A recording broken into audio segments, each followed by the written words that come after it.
মহিলারা নামাজে সালাম ফিরিয়ে একটি ছোট্ট দোয়া 7 বার পড়লে সংসারের সকল প্রয়োজন আল্লাহ পূরণ করে দিবেন।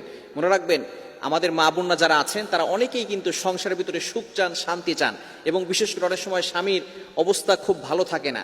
স্বামী দেখা যাচ্ছে অনেক কষ্ট করছে, কিন্তু সংসারে কোনো উন্নতি করতে পারছে না, ডেভেলপ করতে পারছে না। এই জন্য মহিলারা বিশেষ করে যারা আছেন তারা কিন্তু ঘরের ভিতরে অনেক সময় পান, নামাজ পড়ার একটু সময় পান, নামাজের পরে একটু আমল করার সময় পান।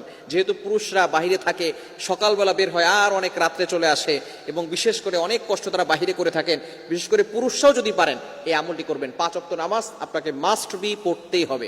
যদি আপনি সংসারের ভিতরে সুখ চান, শান্তি চান এবং প্রয়োজন হাজতগুলো পূরণ করতে চান, তাহলে অবশ্যই 5 ওয়াক্ত নামাজ আপনাকে মাস্ট বি পড়তে হবে। নামাজ ছাড়া আপনি সংসারের ভিতরে কখনো কোশ্চিনকালেও আপনি কিন্তু সুখ এবং শান্তি আনতে পারবেন না।